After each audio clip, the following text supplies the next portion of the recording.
Bits ভরা খুব tough, আর সব ছুঁচ দিয়ে নিডল দিয়ে হয় না। আর আলাদা যে নিডলগুলো অনলাইনে পাওয়া যায় ওইগুলো আমার খুব একটা সুবিধাজনক লাগেনি, ওই জন্য আমি এইভাবেই নিডলটাকে বানিয়ে নিই ওয়্যার দিয়ে, 0.3 mm ওয়্যার দিয়ে, তারপরে ইউজ করি।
আমার প্রথম ফুলটা করা হয়ে গেছে।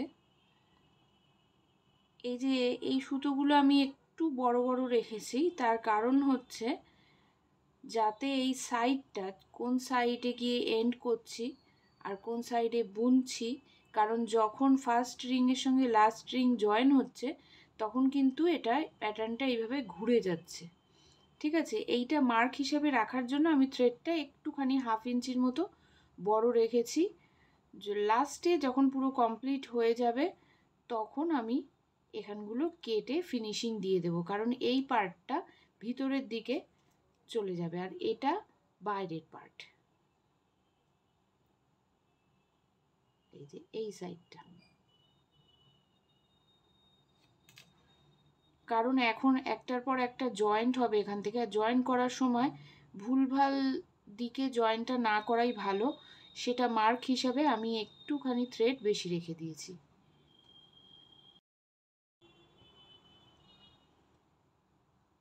এখানে 4P4P4 নিয়েছি, নিয়ে 3 নম্বর পিকোটার সাথে এটা জয়েন করব।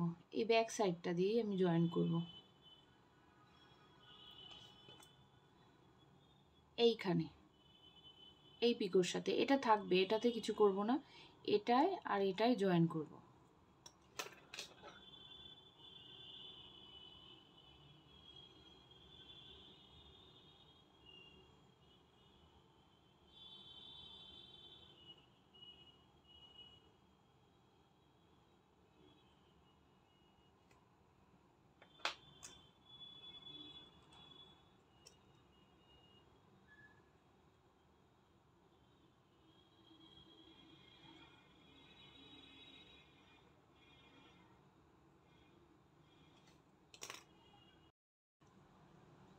এই যে এখানে জয়েন করেছি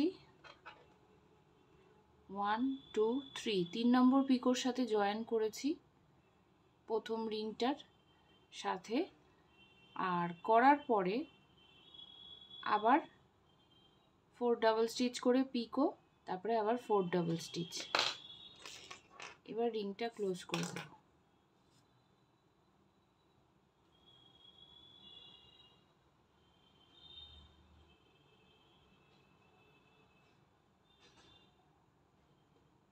এবার সেকেন্ড রিংটা হবে এটা, আর এটা এখানে জয়েন্ট।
এইখানে এটা বোনার কমপ্লিট, রিংটা যখন কমপ্লিট হয়েছে, এটা আমার মনে হলো শেয়ার করা উচিত। এপাশে এসে শাটল থ্রেডটা এন্ড হয়েছে, তো এটাকে আমি কেটে নিয়েছি। আর এই পাশে স্টার্টিং যখন করেছিলাম এই থ্রেডটা আছে, এই থ্রেডগুলো এপাশে আছে। এই জন্যই আমি থ্রেডগুলো একটু বড় রেখেছি, যে এন্ডিংয়ে মেকআপ করব।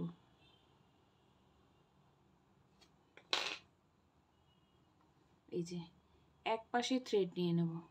এবার এখানে আমি একটা ভুল করে ফেলেছি, এই যে বিটসটা না এনেই আমি থ্রেডটা কেটেছি, কিন্তু এতে সমস্যা হবে না কিছুই আমার, কারণ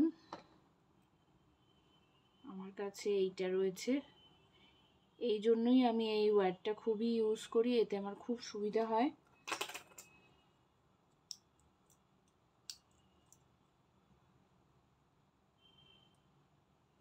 আর থ্রেডটাও একদম মুখের থেকে আগেই কেটে দেওয়ার আমার মনে হয় না কোনো দরকার আছে, আমি এভাবে করিনি, আমি কিছুটা করে থ্রেড রেখে দিয়েই করেছি।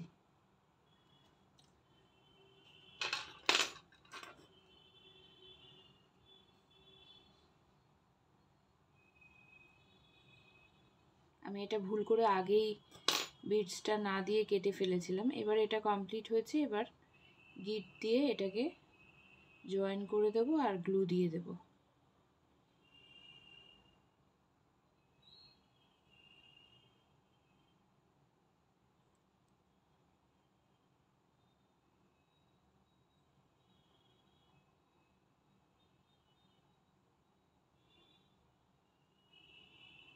এটা ফ্রন্ট সাইড হবে, এটা ব্যাক সাইড হবে। আর এখানে সুতোগুলো রেখেছি, এখানে আমি স্টার্চ অ্যাপ্লাই করব, তারপরে সুতোগুলোকে এক্সট্রা থ্রেডটা কেটে দেব। আর এইভাবে আমি আরও একখানা ফুল কমপ্লিট করব, তারপরে 4 নম্বর যেটা করব, 4th যেটা করব, সেটার সাথে এখানে জয়েন করব।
এটা আমার কমপ্লিট হয়ে গেছে। এখন এটা দেখতে একটা টুপির মতো হয়েছে।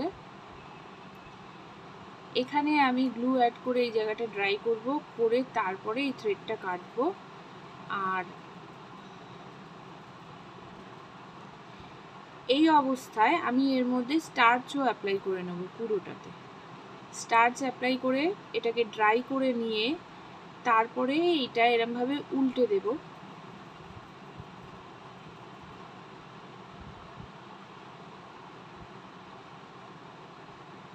স্টার্চ অ্যাপ্লাই করার পরে দেখবে এটা কিউব শেপ চলে এসছে অলরেডি। এটাকে ড্রাই করার পরে এটা আরো শক্ত হয়ে যাবে। এরমভাবে এটাকে উল্টো করে মানে সোজা দিকে আনবো আর জয়েন্টের দিকগুলো ভিতরে দিয়ে দেবো। ওই থ্রেডটা আমি কেটে নেব। হ্যাঁ, এটা আমি পুরোটা কমপ্লিট করে নিয়েছি। এই দিকগুলোয় আমি গ্লু অ্যাড করেছি, গ্লু অ্যাড বলছি, এটা আমি স্টার্চ অ্যাড করে এটাকে শক্ত করে নিয়েছিলাম। এদিকগুলো 90% ড্রাই করেছি, তারপরে এই দিকটা কমপ্লিট করেছি। এখানটা এখনো ফিনিশিংটা হয়নি, শুধু গ্লু অ্যাড করেছি। এই থ্রেডটাকে এবার ভিতরের দিকে এইভাবে নিতে হবে যাতে দেখতে ভালো লাগে।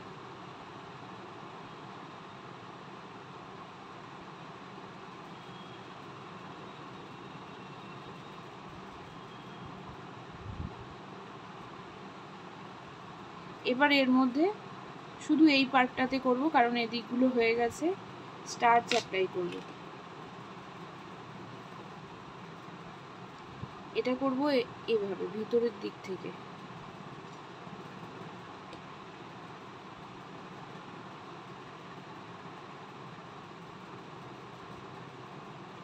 অল্প অল্প বাইরের দিকে একটু লেগে যেতে পারে, তাতে কোনো অসুবিধা হবে না। এই যে এইটাতে যেমন আমি পুরো ফ্রন্ট ব্যাক দুই সাইডেই করেছিলাম, দেখতে কিন্তু এটা ড্রাই হওয়ার পরে খারাপ হয়নি, ভালোই লাগছে, কিছু বোঝাও যাচ্ছে না। শুধু স্টার্চ অ্যাপ্লাই করে হাত দিয়ে এরকম করবেন না। এটা করলে কি হয়, এর থ্রেডের যে আঁশগুলো সেগুলো দেখতে খুব বাজে লাগে। এটা তুলি দিয়েই করতে হয়। এটা ফ্রন্ট ব্যাক দুই সাইডেই আছে, এতে কিন্তু কোনো অসুবিধা হচ্ছে না। আর এইটাতে শুধু ব্যাকে করেছিলাম, ফ্রন্টে করিনি, ফ্রন্ট সাইডে করা নেই, ভিতরের দিকে করা আছে। এই যে দুটোর মধ্যে কিন্তু কালার চেঞ্জ হয়তো একটু লাগলেও লাগতে পারে, কিন্তু দেখতে দুটোই ভালো লাগছে। খুব একটা তো মনেও হচ্ছে না যে কালার চেঞ্জ। এবার দেখানোর কারণ এটাই যে আপনারা চাইলে অবশ্যই দুদিকেই অ্যাপ্লাই করে নিতে পারেন স্টার্চটা। আর যদি মনে হয় যে না এক সাইডে করবো ব্যাক সাইডে, তাহলে এই প্রসেসেই করবেন।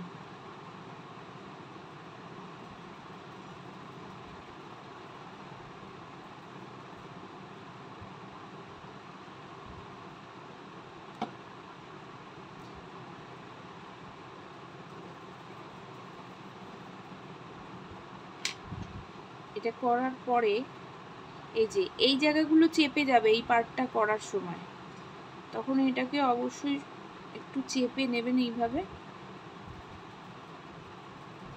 90% ড্রাই করে এই পার্টটা কমপ্লিট করে স্টার্চ অ্যাপ্লাই করবেন, করে তারপরে পুরো ড্রাই করবেন। কারণ এটাকে পুরো ড্রাই করার পরে যদি এই পার্টটা করা হয় তাহলে এটা বেঁকে বেঁকে এরকম যাবে। কারণ আমরা যেসব কাপড়ে স্টার্চ অ্যাপ্লাই করি সেটা কিন্তু সুন্দর করে টান টান করে ভাঁজ করে নিই, আর বেশি উল্টোপাল্টা ভাঁজ হলে ওর ভাঁজটা নষ্ট হয়ে যায়। তো এটার ক্ষেত্রেও তাই, যে ফুল ড্রাই করার আগে এই পার্টটা কমপ্লিট করে নেবেন। এবার এটা ড্রায়ার দিয়ে ড্রাই করব।